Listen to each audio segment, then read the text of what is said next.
Muito bem, vamos a Atos capítulo 23.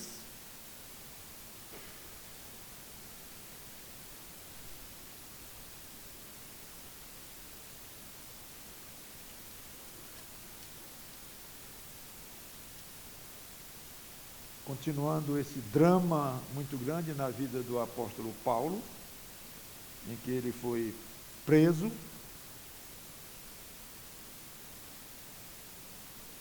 Aliás, mais uma vez, né?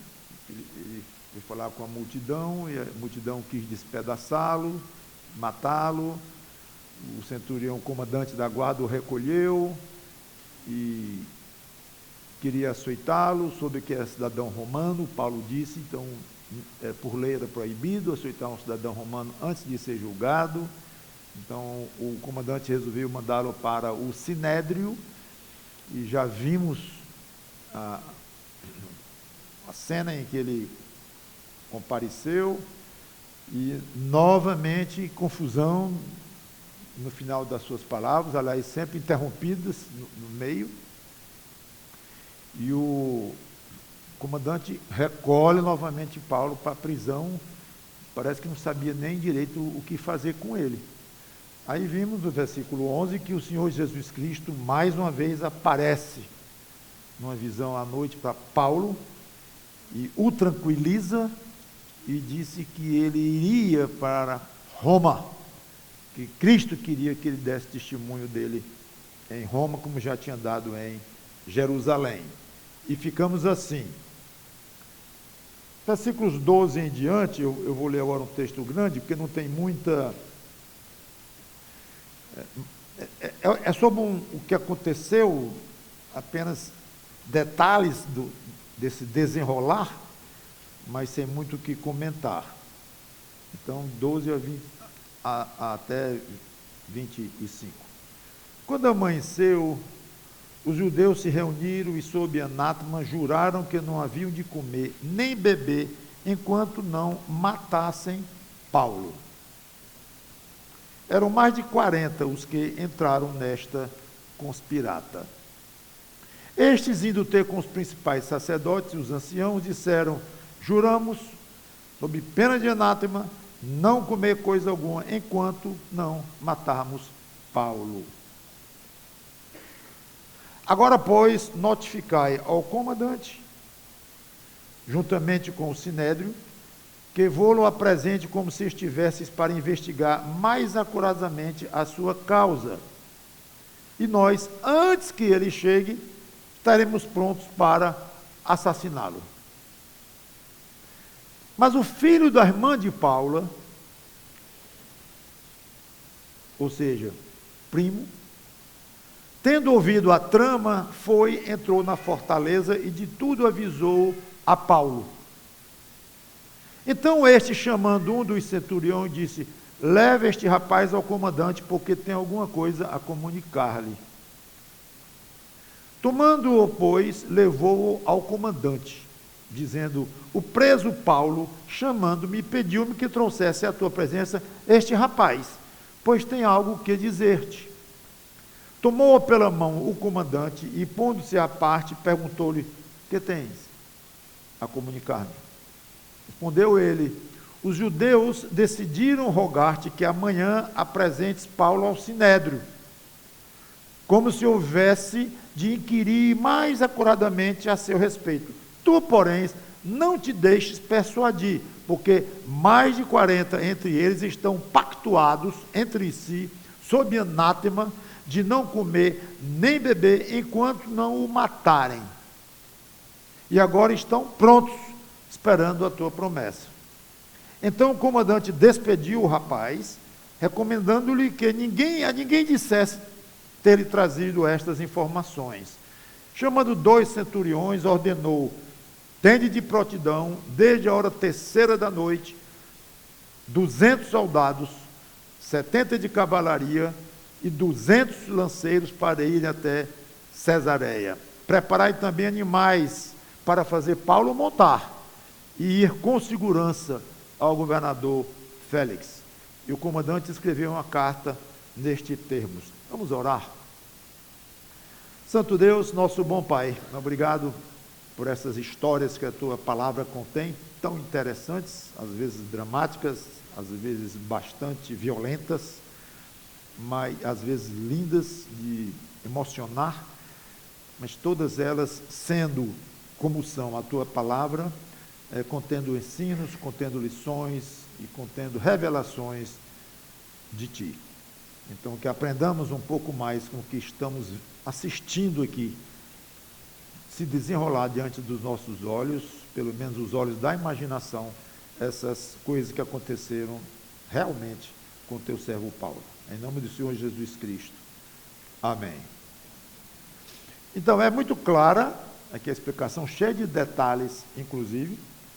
O plano para matar Paulo é ouvido pelo sobrinho dele, não sabemos que sobrinho é esse, não temos informação, não sabemos como ele ouviu, se ele estava presente quando falaram disso. E o que se tem aí, os comentaristas, os estudiosos, acham que Paulo deve ter sido excomungado pela família ou abandonado, e talvez pouquíssimos ficaram ainda em contato com ele, talvez essa irmã dele, e juntamente com o filho, não sabemos. Não seria difícil o primo dele se passar por inimigo dele, porque judeus tinham ódio de cristãos.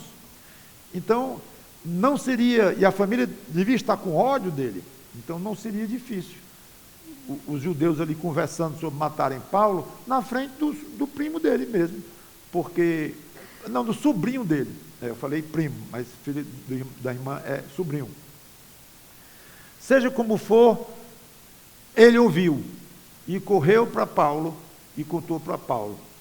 Como é que ele chegou e penetrou lá na fortaleza, lá dentro onde Paulo estava preso? Causa curiosidade. Explicação: cidadão romano. Então, completamente diferente a maneira de manter preso e os direitos de um cidadão não romano e um cidadão romano. Então, o comandante já ficou com medo de Paulo desde o momento em que ele queria açoitá-lo, e só com essa intenção já era perigoso para o comandante mexer com o cidadão romano. Então, Paulo devia ter alguma liberdade ali dentro, algumas regalias. A explicação é esta, que é interessante, e de fato o sobrinho dele chegou até Paulo e contou a história. E Paulo também, mostrando mais uma vez alguma liberdade, chamou um guarda lá e disse: leva esse rapaz para o comandante. E o guarda obedeceu Paulo, levou até o comandante. Curioso isso. O comandante aceitou ouvir o enviado de Paulo. Muito interessante isto. Podia rapidamente dizer: não quero saber disso, né? Mas veja os detalhes. Ele pegou o rapaz pela mão, né? Mostrando muita atenção ao rapaz que Paulo tinha enviado. Não sei se ele já sabia a essas alturas que era sobrinho de Paulo, mas o fato é que ele ouviu sobre um plano terrível para matarem Paulo, de uma maneira bem traiçoeira. E o comandante, então, se ele tinha alguma dúvida do que fazer com Paulo, que talvez até tivesse, e agora, mas deixou de ter dúvida. Pronto, vai enviá-lo para Cesareia, talvez até um alívio para esse comandante de ver Paulo longe dali. Estava com medo de Paulo, pelo que ele era, e pela oposição que Paulo estava tendo contra a pessoa dele, e ao mesmo tempo sendo um cidadão romano, era uma batata quente nas mãos do comandante. Então, o governador ou procurador da Judéia, Félix, morava em Cesareia, e então ele resolveu mandar Paulo para lá com uma grande proteção armada. Não sei se vocês notaram aqui, a quantidade de gente, acho que são 470, 200 soldados iam a pé, 70 de cavalaria e 200 lanceiros. São 470 homens, é um pequeno exército que esse homem fez cercar Paulo e proteger ele. É curioso como o servo de Cristo ali, ultra protegido pelo próprio Império Romano, e ninguém tocaria em Paulo, e o comandante queria ter certeza de que Paulo iria chegar em segurança nas mãos desse Félix. Curioso como Deus faz as coisas. Paulo super protegido. E ele faz uma carta para o governador. Cláudio Lísias, aqui a gente sabe o nome do comandante, então, ao excelentíssimo governador Félix, saúde. Este homem foi preso pelos judeus e estava prestes a ser morto por eles. Quando eu, sobrevindo com a guarda, o livrei, por saber que ele era romano. Vocês estão lembrados da história. Querendo certificar-me do motivo por que o acusavam, filo descer ao sinédrio deles. Verifiquei ser ele acusado de coisas referentes à lei que os rege. Nada, porém, que justificasse morte ou mesmo prisão. Sendo eu informado de que ia haver uma cilada contra o homem, tratei de enviá-lo a ti sem demora, intimando também os acusadores a irem dizer na tua presença o que há contra ele. O comandante aqui, ele mentiu, vocês sabem a história, dizendo que ele livrou Paulo da multidão, porque sabia que ele era romano, ele não sabia coisa nenhuma. Que ele livrou, livrou. Então, é uma mistura de verdade com inverdades. Ele não sabia de coisa nenhuma, muito pelo contrário, ele resolveu espancar Paulo e desistiu quando soube que ele era cidadão romano. Tudo isso foi esquecido na carta. Mesmo assim, quase tudo que estava aqui era verdade. Então nós vemos uma mistura aqui, de verdade com mentira, e seja como for, é curioso, que se Paulo pensasse em denunciar o comandante para Félix, olha, quero dizer para o senhor que eu fui amarrado contra a lei, porque eu sou cidadão romano, cheguei a ser amarrado com tiras de couro, eu ia ser flagelado ali para poder contar, açoitado. Se acontecesse isso, já estaria contrário à palavra do comandante, então já era a palavra do comandante contra de um prisioneiro. Então, Paulo já não tinha mais espaço para contar nada para o governador sobre o comandante. Se Paulo quisesse fazer isso, ele já estava desqualificado, porque o outro chegou antes, claro, pela carta, e mentiu. E tudo isso é típico do mundo, irmãos. Manipulação da verdade, distorção. Pessoas costumam distorcer as coisas sempre, quase sempre, para benefício próprio, independente do que o outro possa parecer, independente de estar caluniando alguém, injustiçando alguém, seja como for, mas esse é o nosso mundo como nós sabemos.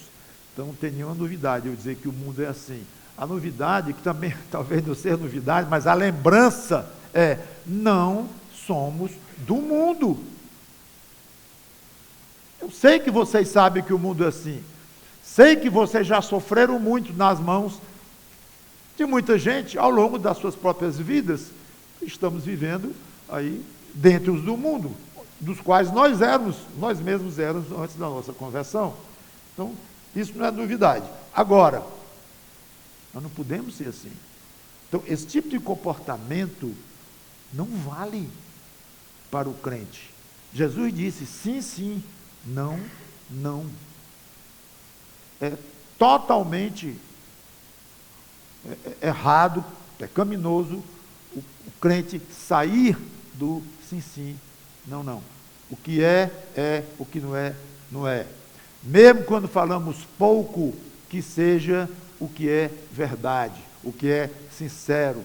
Não esconda a verdade. Pode omitir a verdade, sim. Às vezes, quando a sabedoria recomendar isto, pode ser, Jesus mandou Samuel não contar que estava indo ungir Davi, por exemplo. Então, contar tudo, abrir tudo. Não, não é obrigado a ser assim. Às vezes é até imprudência, muitas vezes. Okay? Agora, mentir, distorcer e dar ideia de uma coisa sendo outra, não sendo diretamente aquilo que você está falando, aí não cabe a nós. Ao mundo cabe, a nós não mais. Não use desses subterfúgios na sua empresa, nos seus negócios, no seu trabalho, no seu lar, na sua igreja, em lugar nenhum. Você é um crente, é para ser como luz, transparente naquilo que diz.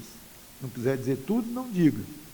E tenha um bom motivo para não dizer e justificar diante de Deus. Não disse, Senhor, porque achei que não era melhor. Por isso. Por isso eu omiti. Tudo bem. Agora, mentir, não. Praticamente aí não vai haver desculpa. Praticamente.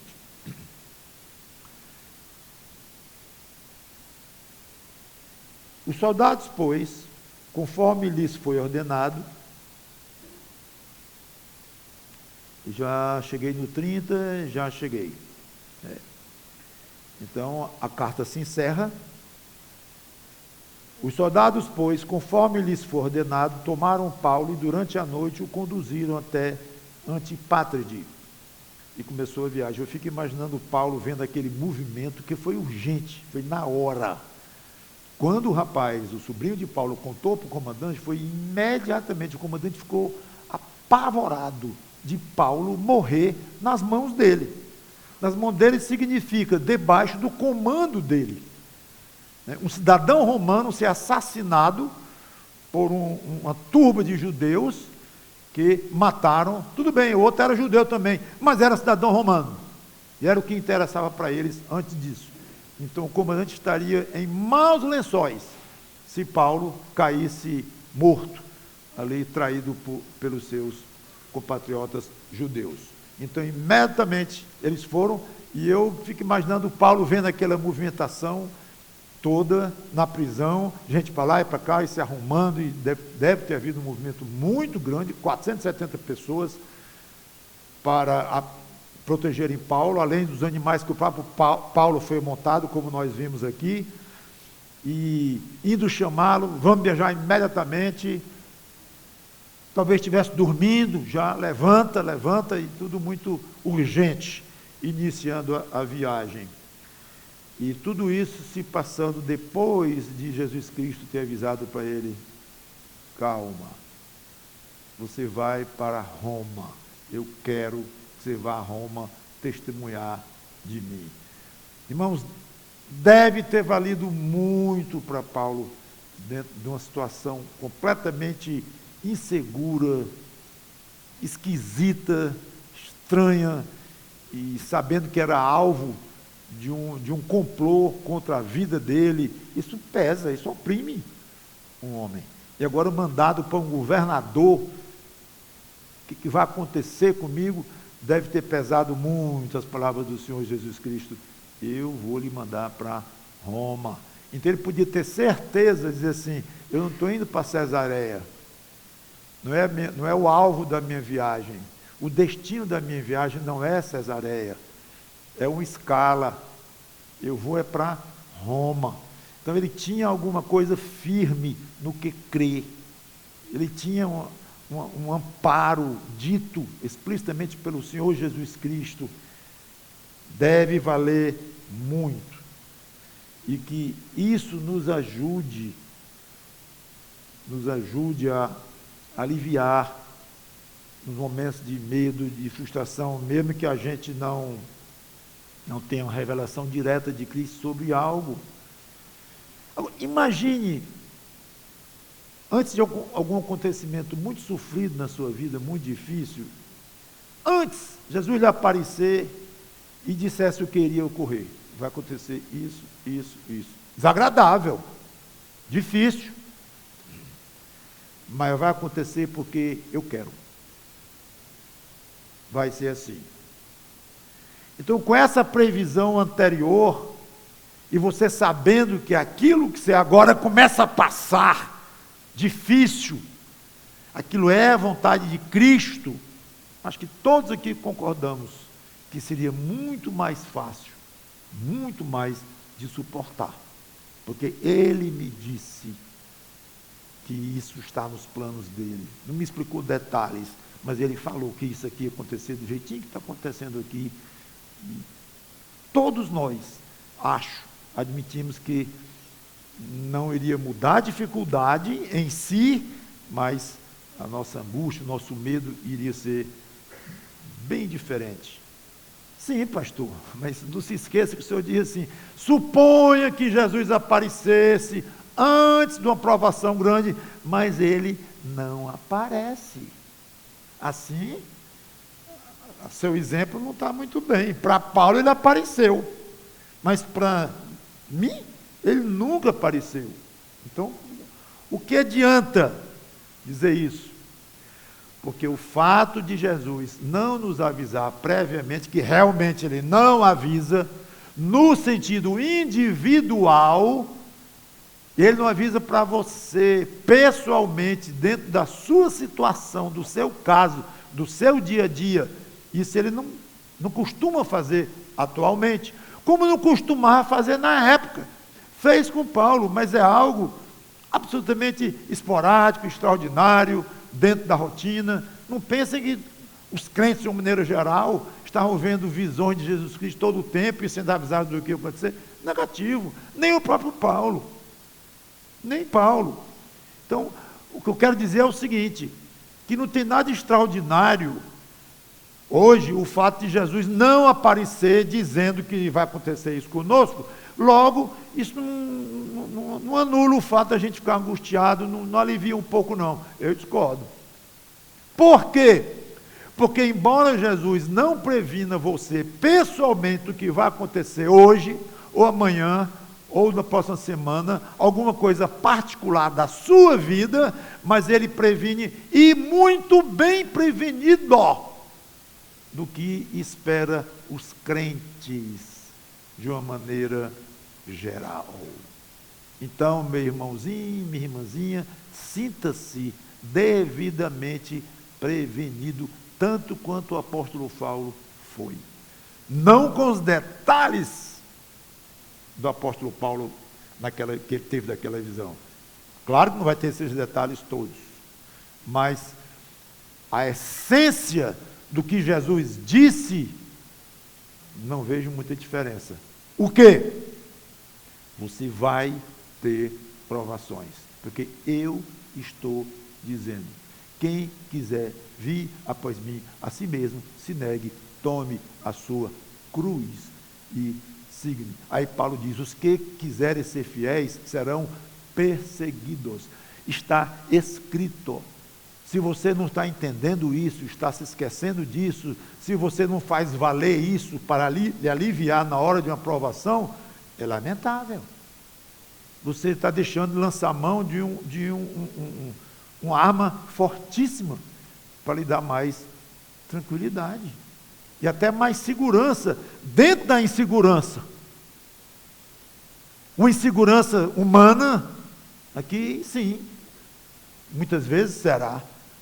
Você não sabe os detalhes, mas uma grande segurança de quê? Que você está na esfera de proteção do Senhor Jesus Cristo, que você está dentro dos planos de Jesus Cristo, que o que está acontecendo e vai acontecer com você é exatamente porque Ele quer e permite. Então, se Paulo pôde ser aliviado lá com esses pensamentos sobre o que ele tinha acabado de receber de Cristo, como eu creio que pode ter acontecido, com certeza nós podemos lançar mão também desta certeza. Amanhã, está enfrentando uma dificuldade, um problema, às vezes completamente imprevisível, que veio de repente. Não estou fora dos planos de Jesus Cristo para mim. Muito ao contrário, Ele está querendo que seja assim. Então, eu vou suportar, no poder do Espírito Santo, tentar honrar, dignificar o nome dEle, não murmurar, me conformar, crescer com isto. É totalmente diferente. Ah, mas ainda fica angustiado um pouco ou muito. Sim, fica. É nosso. Ficar com medo, ficar angustiado, é humano. Então, com toda esse seu reforço espiritual, você ter seu medo, sua insegurança, não há problema. E se você acha que com isso está ofendendo a Cristo, corra lá e diga para Ele.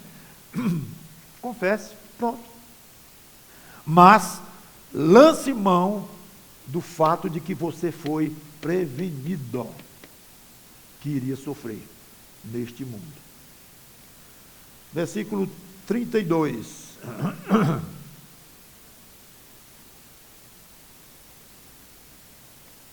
No dia seguinte, voltaram para a fortaleza,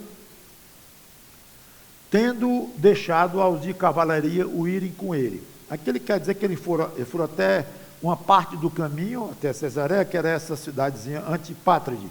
Então, chegando lá, o perigo maior tinha passado, então uma parte da escolta de Paulo voltou para Jerusalém, e a outra parte, então, já bem reduzida, o perigo era bem menor, já estavam bem longe de Jerusalém, seguiram para Cesareia. Os quais, chegando a Cesareia, entregaram a carta ao governador e também lhe apresentaram Paulo. Lida a carta, perguntou o governador de que província ele era. E quando ele soube que era da Cilícia, disse: ouvir-te-ei quando chegarem os teus acusadores. E mandou que ele fosse detido no pretório de Herodes.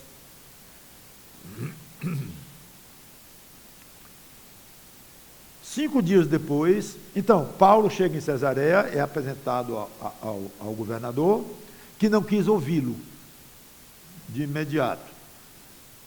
Ele sabia que estava vindo uns judeus de lá, que ele mesmo convocara, já estava sabendo do problema, e quis esperá-los. Deixa eu ouvir primeiro as acusações.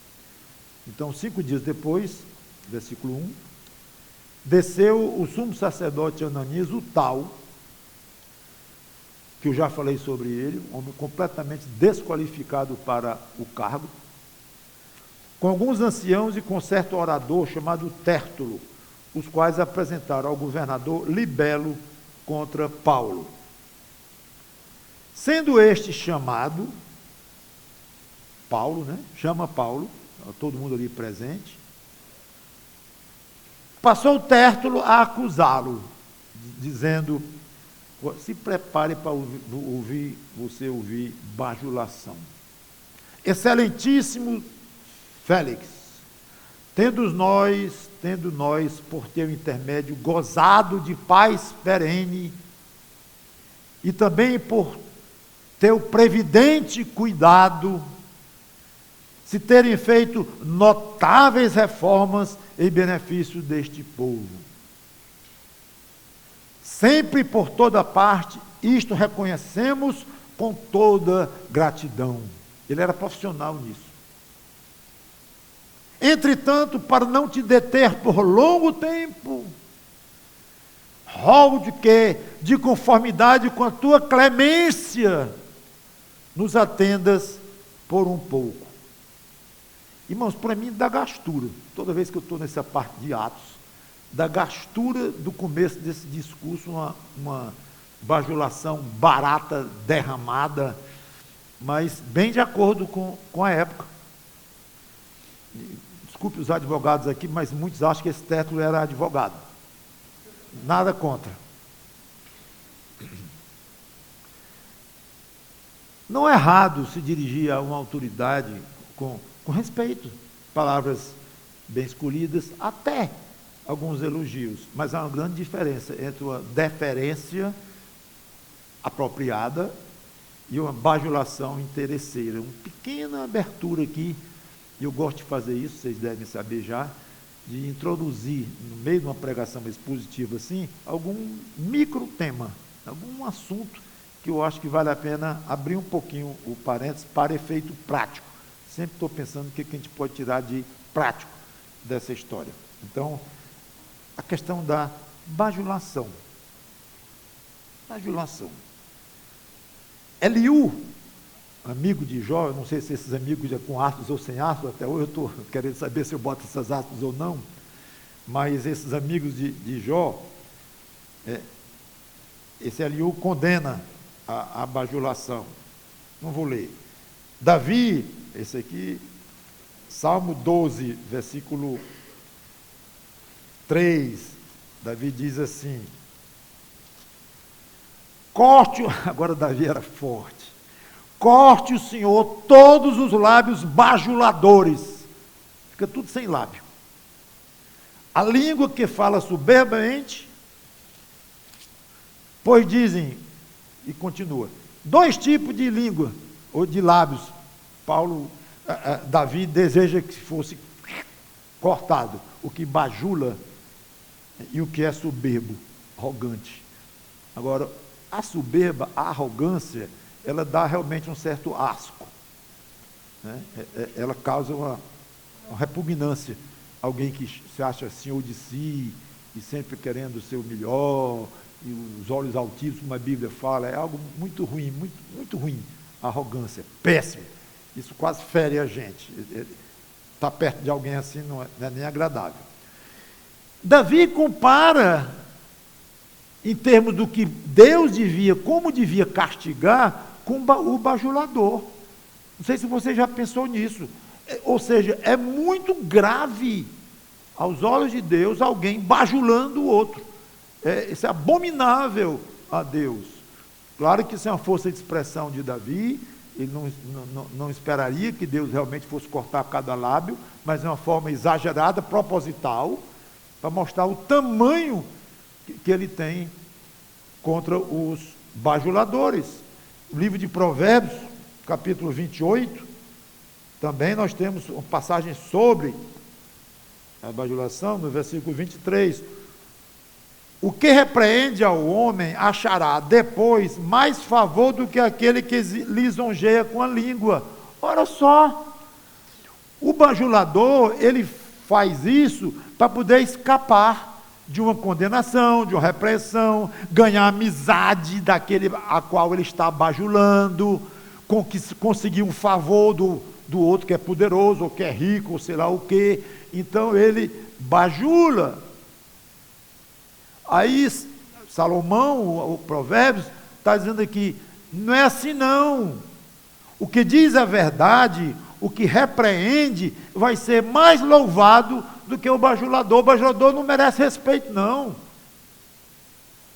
Curioso isto. E muitas vezes o bajulador tem outros interesses, como Absalão, que se revoltou contra o pai, e ia lá para a entrada de Jerusalém, e ficou ali bajulando as pessoas, qual é o seu problema? É isso aqui. O príncipe, ele era príncipe, filho do rei e tal. Se eu fosse rei, eu lhe ajudaria no seu problema. E ficou ali, e a Bíblia usa um termo interessante, é que com essa atividade ele roubou o coração dos que ele queria colocar, e colocou muitos contra Davi, e foi a maior crise da vida de Davi em termos de reinado, né? Então, Absalão, o interesse dele era simplesmente roubar a alma daquelas pessoas e ganhar a adesão deles. Então, o bajulador não é confiável em coisa nenhuma do que ele está dizendo, é por interesse. Então, fuja disso. Se você tem alguma tendência de ser assim, ainda no passado, antes da sua conversão, ou ainda continua, não sei. Cada um tem seu jeito, cada um tem sua forma, mas não bajule ser humano algum. Repito, se for falar com autoridade, usar um termo apropriado, chamar um juiz de excelência, ou coisa assim, está tudo correto. É como manda realmente, como se diz, a cartilha, né? O protocolo, ok, realmente a honra a quem merece honra, tudo bem, mas quando entra um bajulador em cena, a gente nota rapidamente que a coisa ali é bem diferente. Paulo diz expressamente, o próprio Paulo que estava lá presente, quando ele fala assim, porque, aqui, 1 Timóteo, 1 Tessalonicenses 2 e 5. A verdade é que nunca usamos de linguagem de bajulação. Paulo aqui dizendo sobre ele próprio. Como sabeis, nem de intuitos gananciosos, Deus disto é testemunha. Tem uma coisa que Paulo não era. Podia ter vários pecados e de fato tinha, como ele mesmo dizia que tinha. Mas um não era de ser bajulador. É pecaminoso isso. Você tem esse defeito muito feio, pare. É algo bem prático que eu estou colocando aqui. E claro, é bom lembrar de você, pelo lado oposto, não se tornar uma vítima da bajulação. Do jeito que você não deve bajular, porque é muito feio e abjeto, isso aí, você pode... É tão perigosa a bajulação que você pode, talvez, sem notar, se tornar vítima dela. E alguém, por algum motivo, por algum interesse, dizer coisas bonitas de você, e você acha bom, pouca gente diz isso de mim, ou talvez ninguém, que coisa, eu lá pensei que eu era tanta coisa, que eu era isso, eu era aquilo e tal. Se você de fato e a pessoa notou, está lhe fazendo um elogio correto, sincero, apropriado, vá lá. Mas você pode estar sendo vítima de uma tremenda, de uma bajulação e caindo numa armadilha. O rei Dário, ou Dario, Medo-Persa, foi bajulado pelos servos dele, que convenceram a obrigar a todos a fazer um certo procedimento religioso lá, de orar com a janela aberta e tudo, para Jerusalém e tudo, mas que era proibido orar para outros deuses, e Daniel foi e orou com a janela aberta. Entrou na condenação do rei e foi condenado para a cova dos leões. Então, a grande condenação, a famosa condenação de Daniel, foi condenação de... Não Daniel sim, mas foi por causa de uma bajulação que fizeram ao rei, e ele se empolgou tanto. Tem razão, ninguém deve orar para ninguém aqui nesse reino mais, só a mim. Pronto, baixou o decreto, se animou, se empolgou. Resultado, a Bíblia diz que ele ficou tristíssimo quando soube que o decreto dele próprio pegou Daniel em cheio. E ele ficou triste e mandou Daniel para a cova dos leões. Faz muito tempo que eu não leio essa passagem, mas é belíssimo, podia até pregar breve sobre ela aqui, é muito bonito, emocionante. E de manhã o rei foi lá, para o lado oposto de onde estava a pedra, e Daniel, tu estás aí, tu estás vivo ainda. Pena, triste, porque ele próprio condenou Daniel indiretamente com um decreto, ele embriagado pela bajulação. Então, fica aí a lembrança. Versículos 5 em diante, voltando a Atos 23, 24, estamos em 24 já.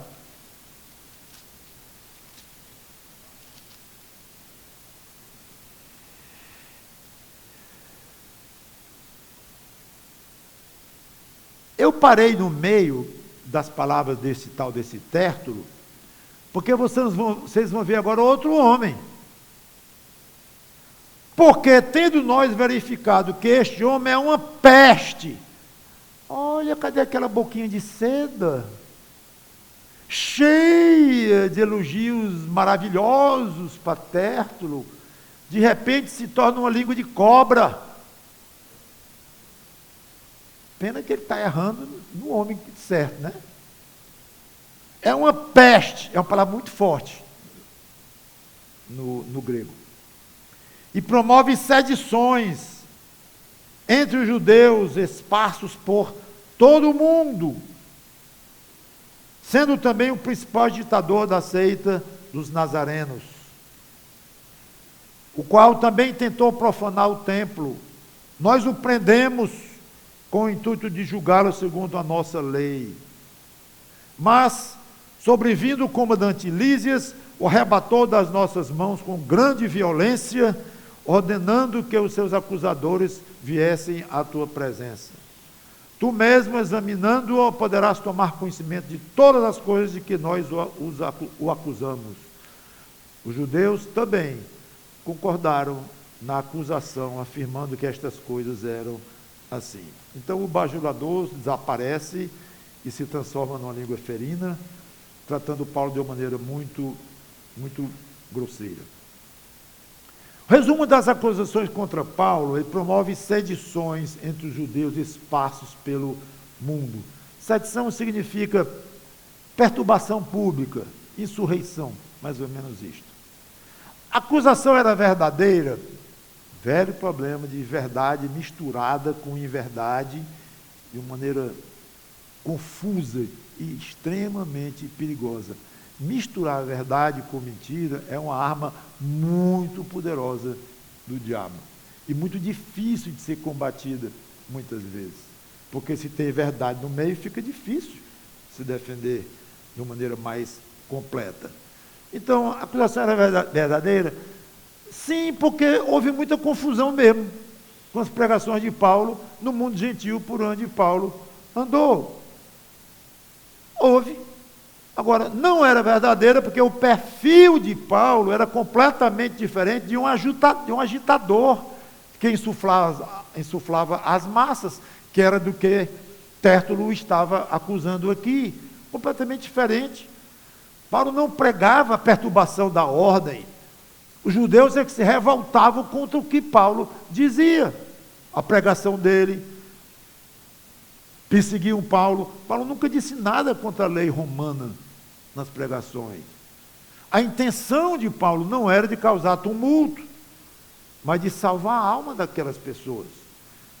E Paulo não se deixava intimidar pelas reações adversas deles, e ele continuava pregando até ficar inviável ele pregar, e a confusão muitas vezes é grande mesmo. Aí ele parava e ia para outro lugar.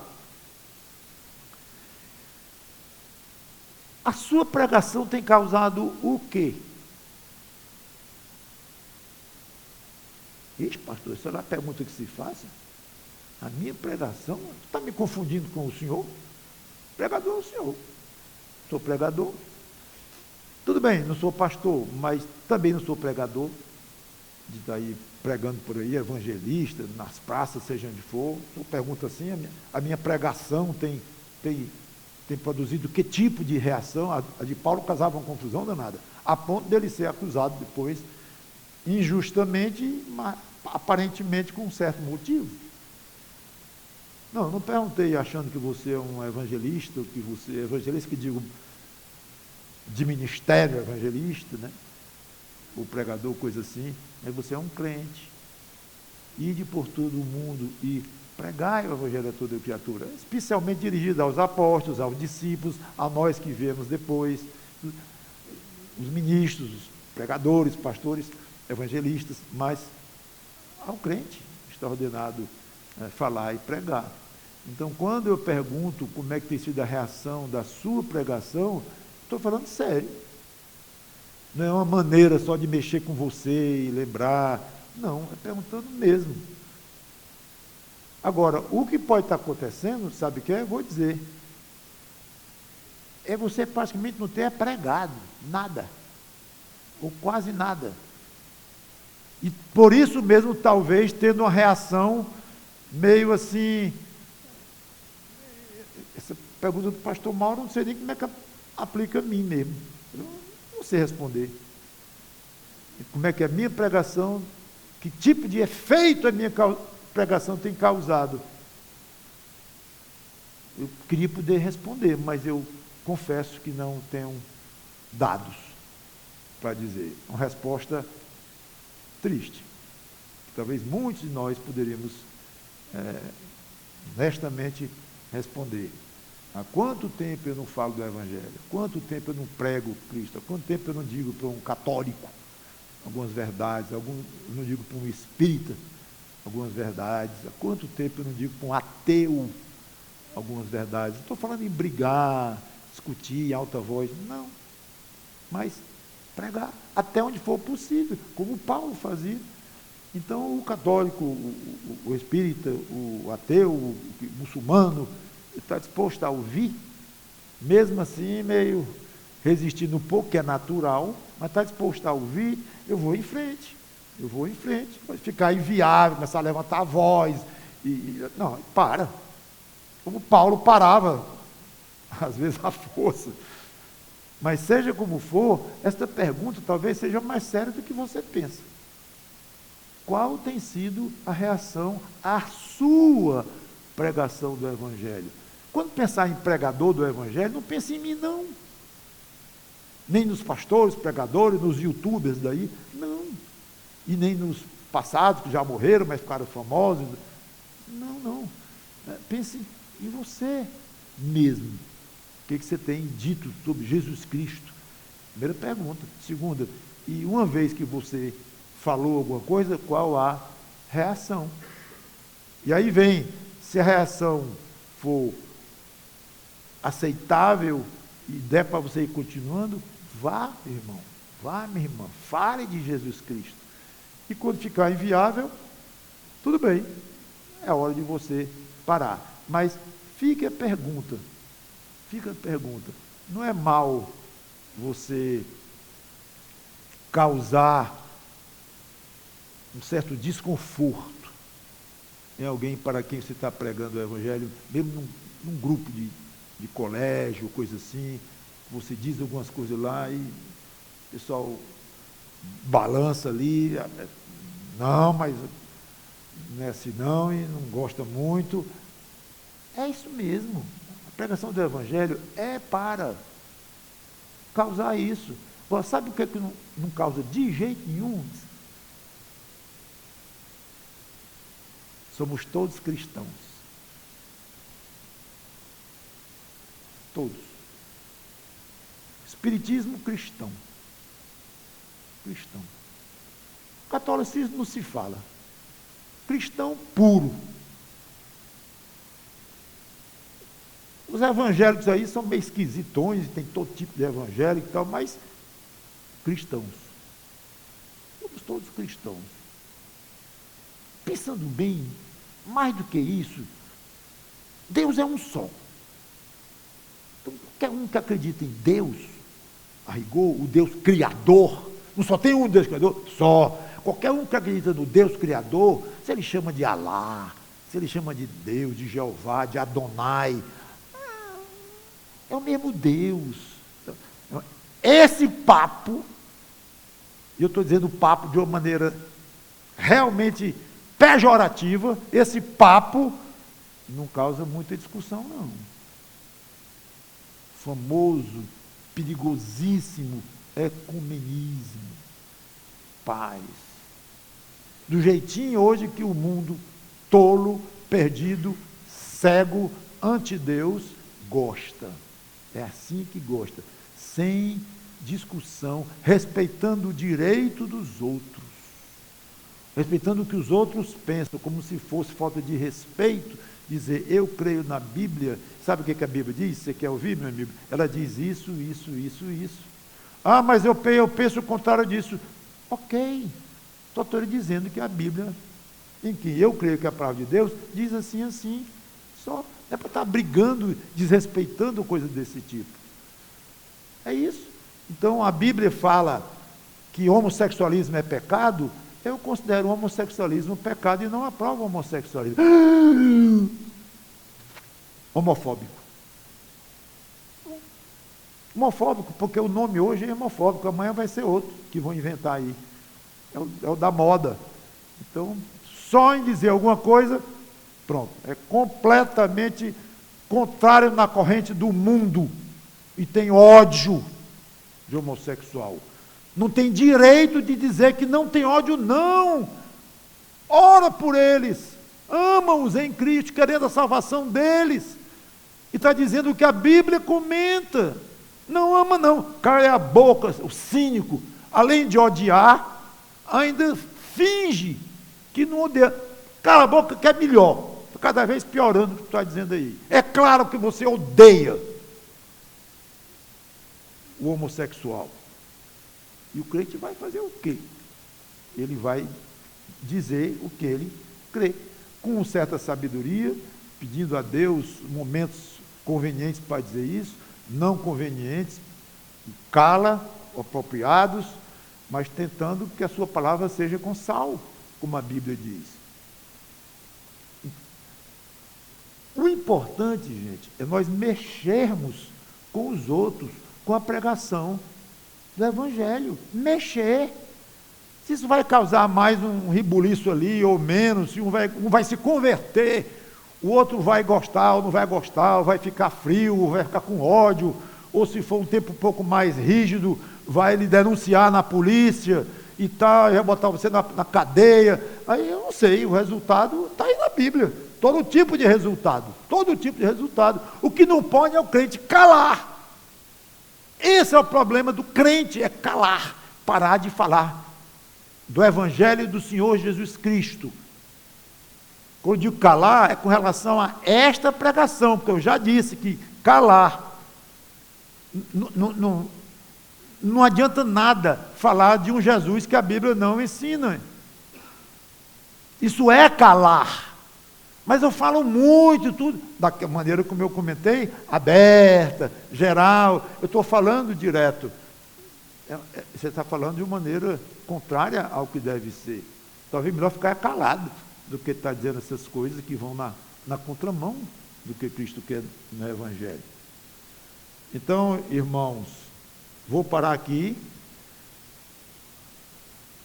São 3 acusações que Tértulo fez contra Paulo.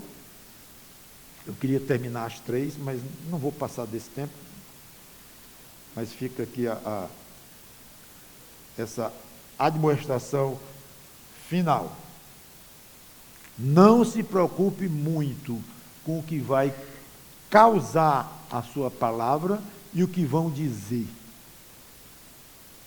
Talvez digam a verdade, talvez mintam, talvez misturem uma coisa com a outra, como esse Tértulo fez, misturando.